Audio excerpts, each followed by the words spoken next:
Welcome to this practice of kindness, of compassion.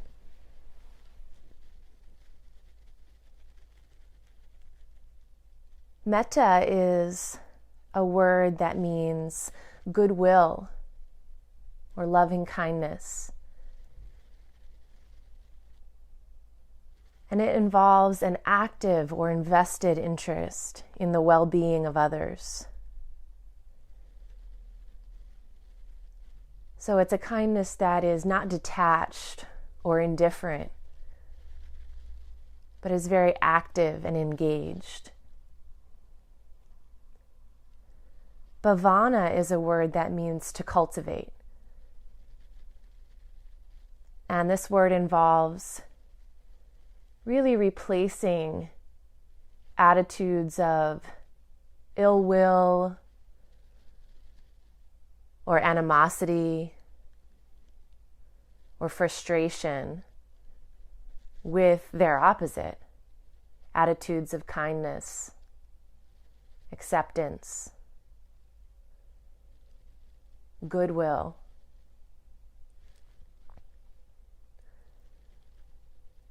So quite simply, the practice of metta bhavana means to cultivate loving kindness.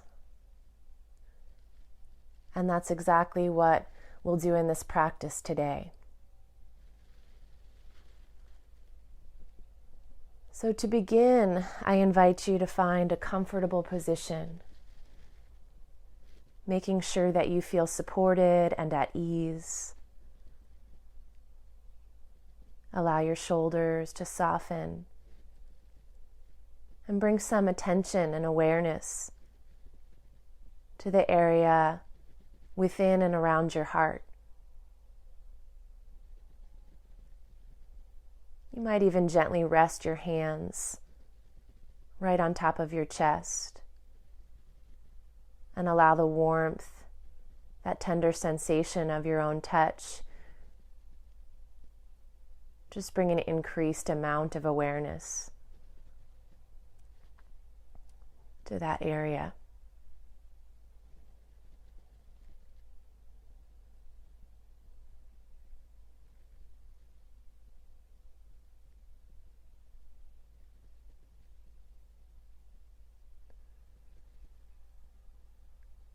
Feel the inflow and the outflow of your breath.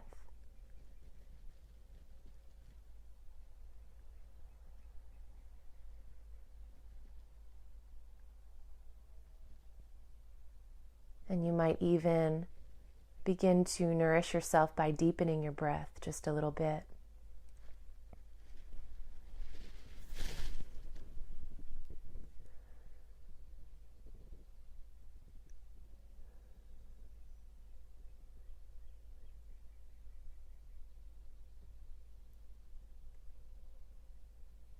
In the tradition of this practice of cultivating loving kindness, we always begin with ourselves. So we know that it's really not possible to offer kindness or acceptance to others if we feel a rejection of self.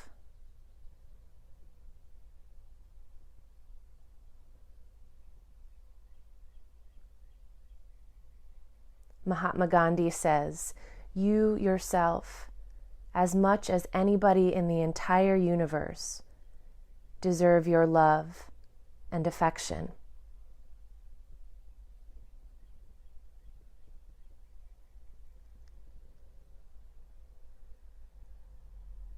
So we lay our foundation by offering these phrases of kindness to ourselves. And you can feel free to repeat these phrases after me in your mind, or simply listen to the phrases with the intention of applying them directly to yourself, to your heart.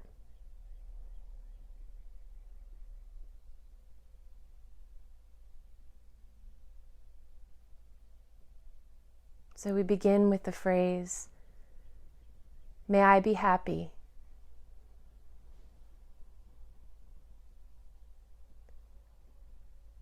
And may I be at peace.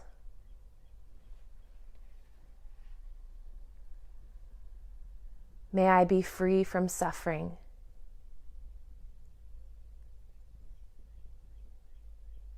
And may I offer kindness to myself.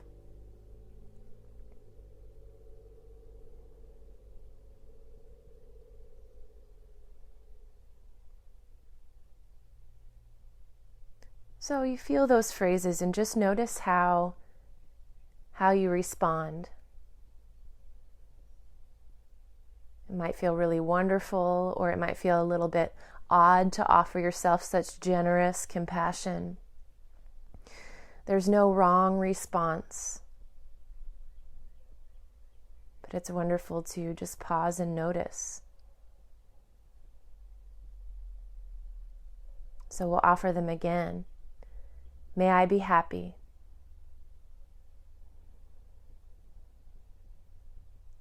May I be at peace.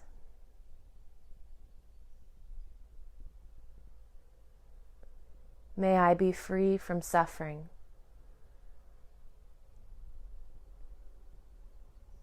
And may I offer kindness to myself.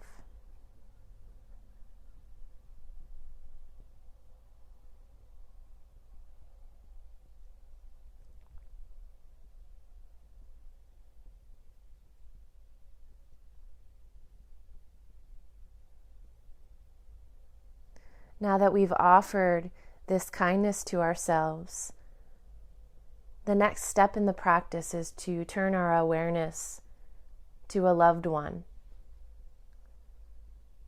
Traditionally, this person is referred to as a benefactor. So here I invite you to imagine in your mind's eye a beloved teacher or friend,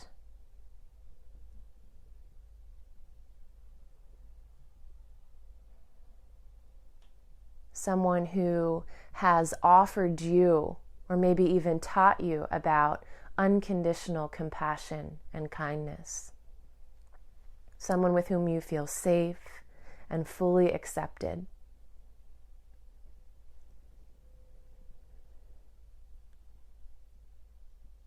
And then you offer this loved one the phrases. May they be happy. May they be at peace. May they be free from suffering.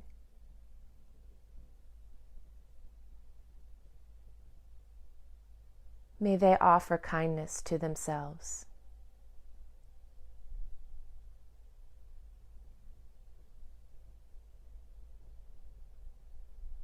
Really tune in to the experience you have of this person.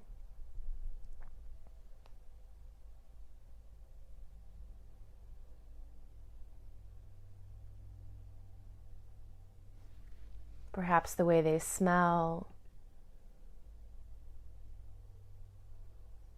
or a special memory of time that you've spent with them.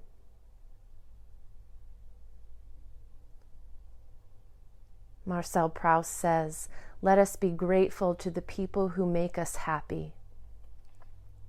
They are the charming gardeners who make our souls blossom."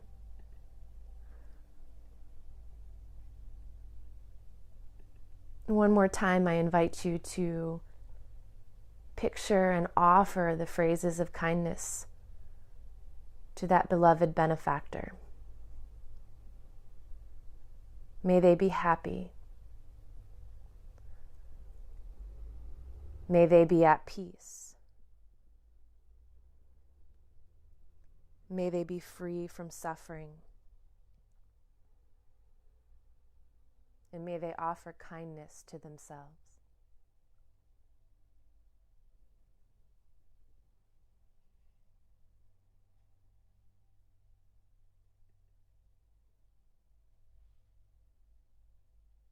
You might feel a warmth or a sense of inspiration just from connecting with that loved one.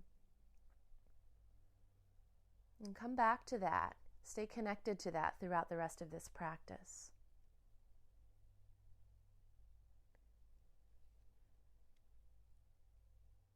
The next person that we offer metta to is a neutral person. So for this part, bring to your awareness someone for whom you don't really have any strong feelings in any direction. Sometimes it's hard to think of someone right away that we don't really have any opinion of whatsoever. But this can be a really simple connection in your life. Maybe it's your mail delivery person, or someone that you see while you're walking your dog, but you've never actually had a conversation with them. The person that works at the coffee shop.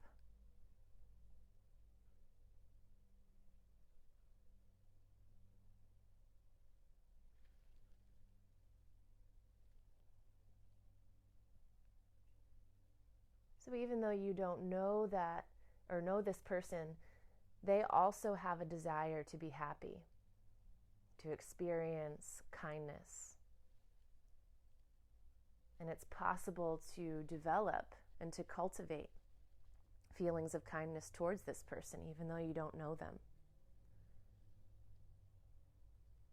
The poet Rumi says, "Your acts of kindness are iridescent wings of divine love, which linger and continue to uplift others long after your sharing." So bring that neutral being to your awareness and offer them these phrases. May they be happy. May they be at peace. May they be free from suffering. And may they offer kindness to themselves.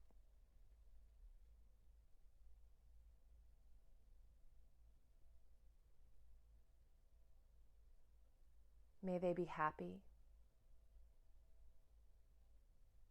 May they be at peace. May they be free from suffering. And may they offer kindness to themselves.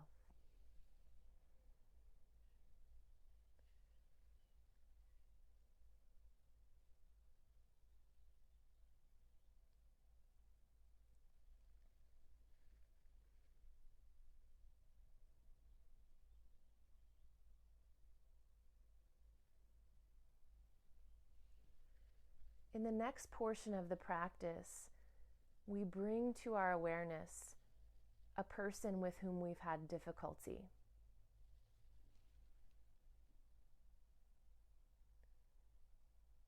So this might be someone that you don't agree with on certain topics, or someone who's hurt your feelings, given you some form of wounding in the past.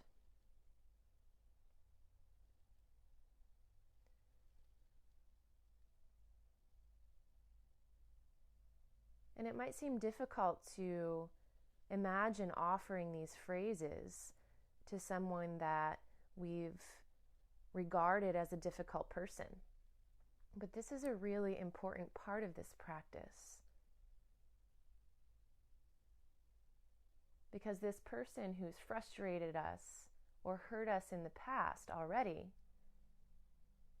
now stands between our capacity to love with conditions and to love unconditionally.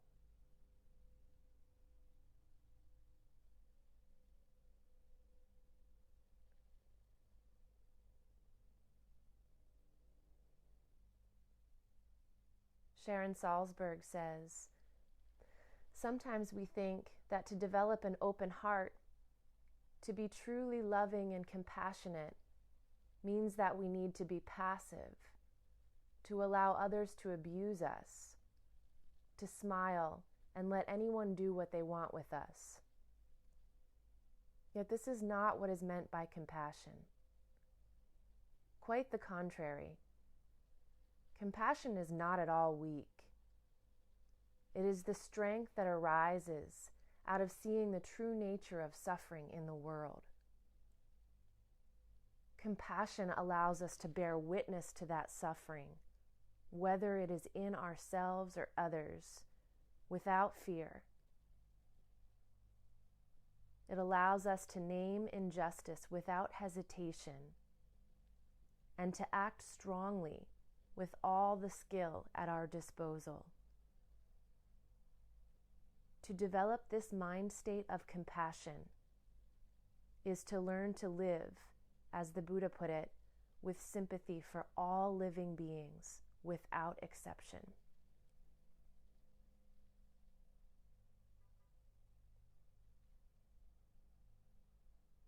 And Mother Teresa said, if we really want to love, we must learn how to forgive.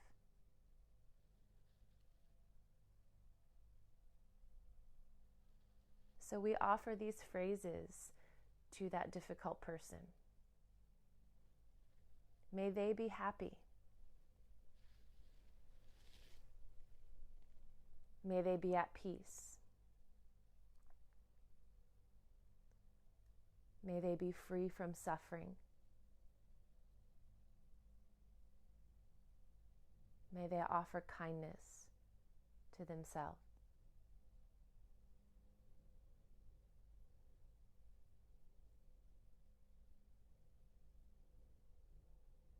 Once again, may they be happy. May they be at peace. May they be free from suffering. May they offer kindness to themselves.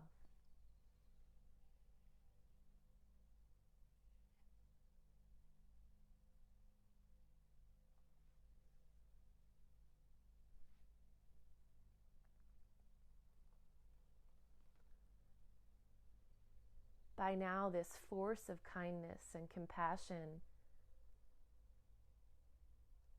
has really started to grow. It's sort of, the practice has a snowball effect. It generates momentum as we go. And you can expand your attention and your awareness to include perhaps everyone's right here in your household.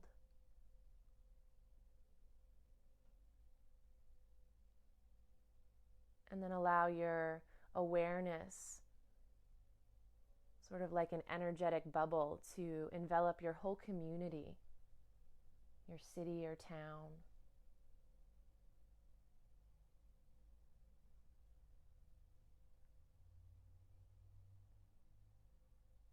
See if you can expand your awareness, your kindness,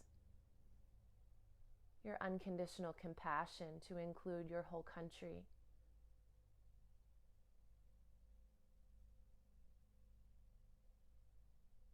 And then moving beyond those imaginary borders, allow your kind attention to envelop the whole earth.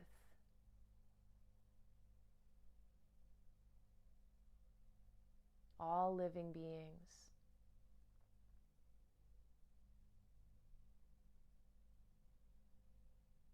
Allow this kindness to take on a universal quality. You might picture someone who's really similar to you, and then imagine someone who lives a very different life, a totally different existence in another part of the world. You can picture someone who's falling in love, and then picture someone who's crying, someone who's experiencing grief.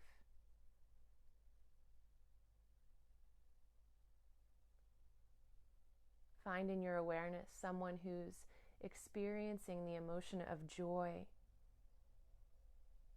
and also someone who's suffering.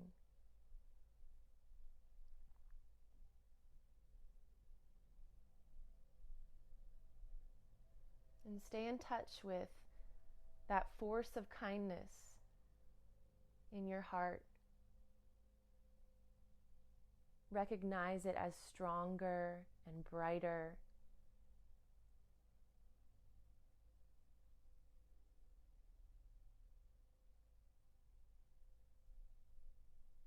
Continue to breathe. Continue to hold all beings in the light of your awareness.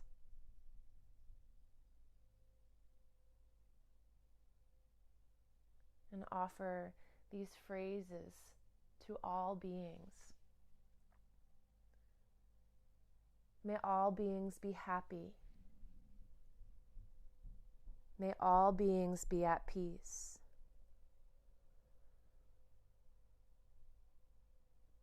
May all beings be free from suffering. And may they offer kindness to themselves.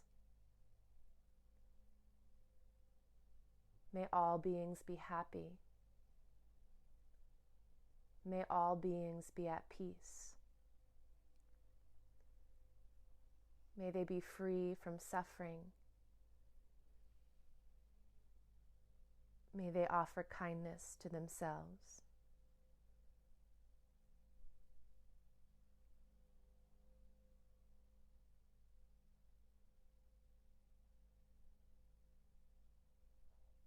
Mindfulness teacher Jack Kornfield says, "Love creates a communion with life.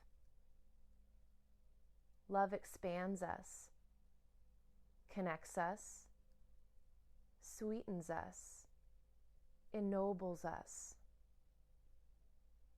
Love springs up in tender concern. It blossoms into caring action. It makes beauty out of all we touch. In any moment, we can step beyond our small self and embrace each other as beloved parts of the whole."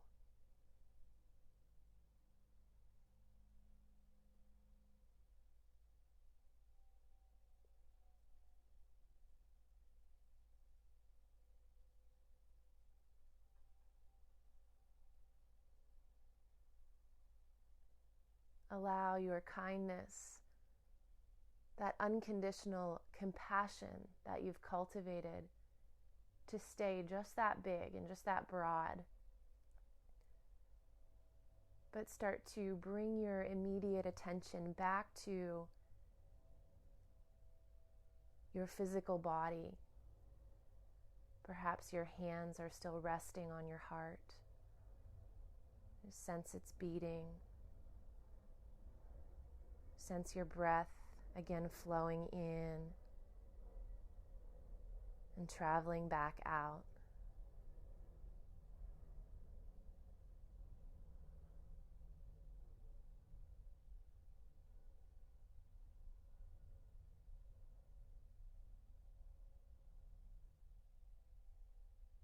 You might begin to just add a little tiny bit of gentle movement.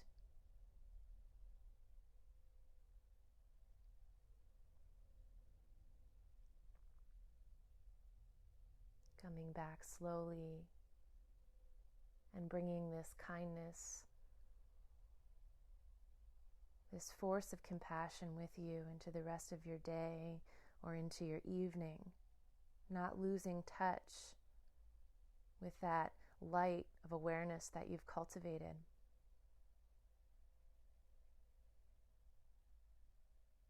And I thank you for practicing with me. Thank you for creating further, deeper ripples of kindness in this world that so desperately needs this active compassion practice. The kindness and light in me sees and honors the kindness and light in you.